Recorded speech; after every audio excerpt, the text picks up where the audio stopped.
Salmo 103, versículo 9. Não repreenderá perpetuamente, nem para sempre conservará a sua ira.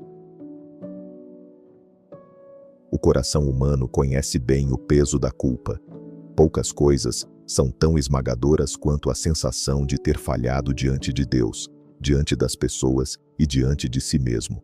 Muitos vivem carregando pecados antigos como correntes invisíveis, convencidos de que jamais serão plenamente perdoados. Outros acreditam que Deus permanece continuamente irado, observando cada erro com severidade implacável. Porém, o Salmo 103 surge como uma poderosa declaração da compaixão divina. Entre suas palavras de consolo, o versículo 9 revela uma das verdades mais profundas sobre o caráter de Deus. Sua ira não é eterna para aqueles que se voltam para ele. Davi escreve: não repreenderá perpetuamente, nem para sempre conservará a sua ira. Essas palavras não minimizam a santidade divina, nem ignoram a realidade do pecado. Pelo contrário, elas mostram que, embora Deus discipline, ele não encontra prazer em permanecer em estado contínuo de condenação contra seus filhos. Sua misericórdia é maior que sua ira. Sua graça triunfa sobre o juízo para aqueles que se arrependem sinceramente. Muitas pessoas possuem uma visão distorcida da ira divina. Alguns imaginam Deus como um ser constantemente irritado, pronto para punir qualquer falha humana.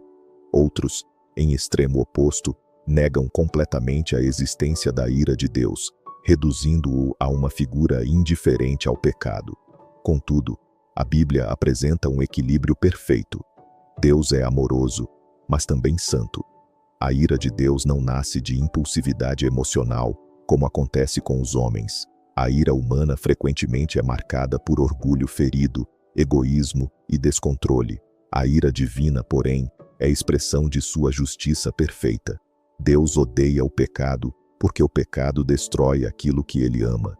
O mal corrompe vidas, famílias, sociedades e afasta o homem do Criador. Quando Deus repreende, seu propósito não é destruir arbitrariamente, mas corrigir e restaurar.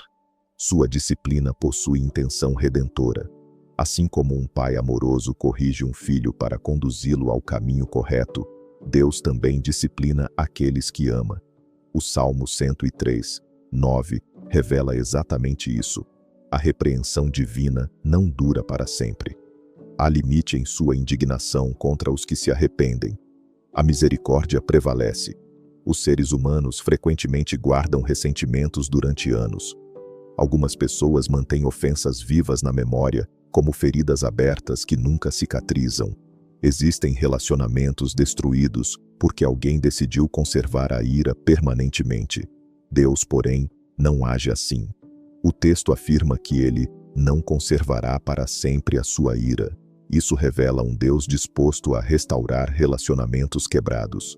Seu desejo não é manter o pecador eternamente distante, mas reconciliá-lo consigo. Há pessoas que vivem espiritualmente paralisadas porque acreditam que Deus ainda está preso ao passado delas. Elas oram sem confiança, adoram sem alegria e vivem sem paz, porque imaginam que o Senhor continua constantemente decepcionado com elas. Contudo, quando Deus perdoa, ele não permanece alimentando acusações contínuas contra aquele que se arrependeu. Isso não significa que as consequências do pecado desapareçam imediatamente.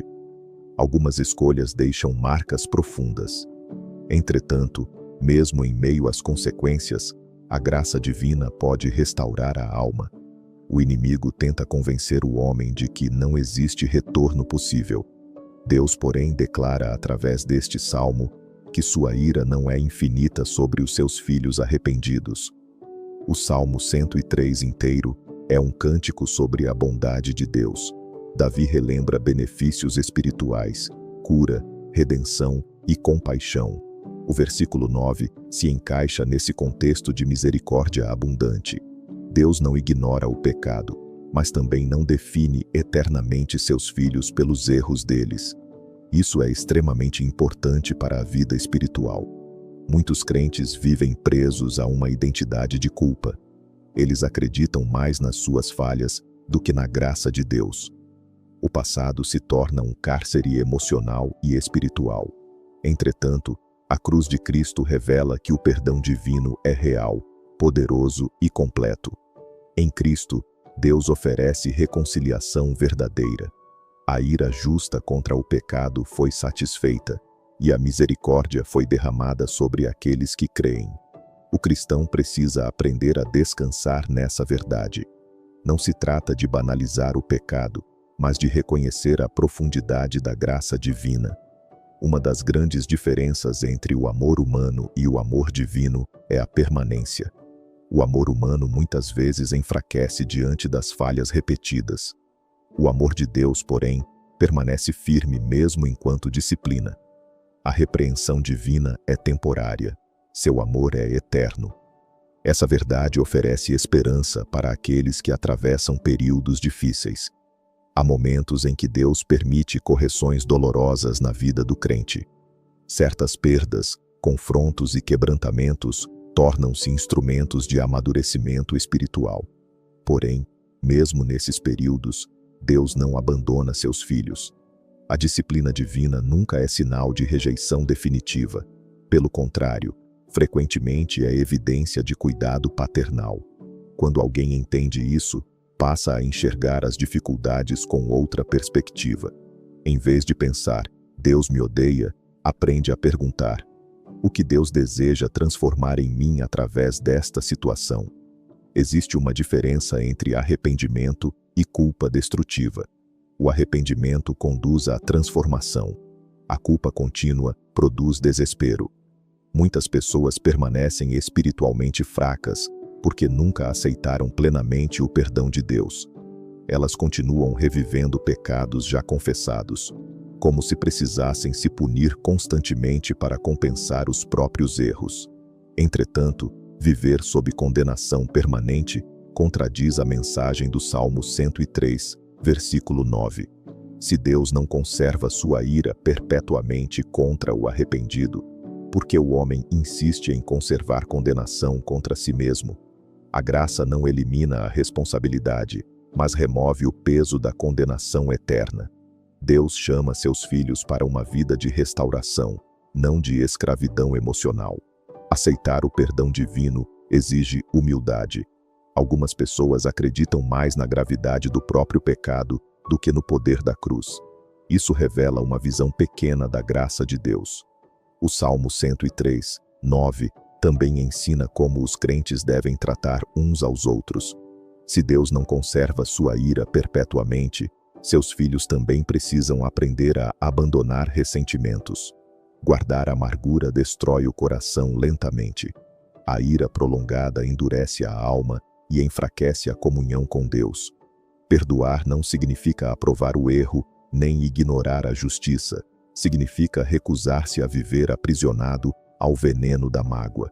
O cristão é chamado a refletir o caráter do Pai. Isso inclui misericórdia, paciência e disposição para restaurar relacionamentos quando houver arrependimento genuíno. Em um mundo marcado por cancelamentos, vingança emocional e relacionamentos descartáveis, o Evangelho continua chamando homens e mulheres para viverem a cultura da graça. Talvez uma das maiores belezas deste versículo esteja na esperança que ele oferece aos que desejam voltar para Deus. O Senhor não fecha eternamente as portas para o arrependido. O filho pródigo descobriu isso. Pedro descobriu isso após negar Jesus. Davi descobriu isso após seu grave pecado. A história bíblica é marcada por pessoas falhas alcançadas pela misericórdia divina. O Deus do Salmo 103 continua sendo o mesmo. Santo, justo, mas abundante em misericórdia. Nenhuma queda precisa ser o capítulo final da vida de alguém que decide retornar sinceramente ao Senhor. Salmo 103:9 revela um Deus cuja ira não define seu relacionamento com os filhos arrependidos. Sua disciplina é real, mas sua misericórdia é maior. Ele corrige, mas também restaura. Ele confronta o pecado, mas oferece perdão abundante. Essa verdade transforma a maneira como o cristão enxerga Deus, a si mesmo e os outros. O coração que compreende a profundidade da misericórdia divina aprende a viver com humildade, gratidão e esperança. Aprende também a abandonar a culpa contínua e os ressentimentos destrutivos. Deus não sustenta sua ira para sempre. Sua graça continua convidando pecadores cansados a encontrarem restauração, paz e vida nova nele.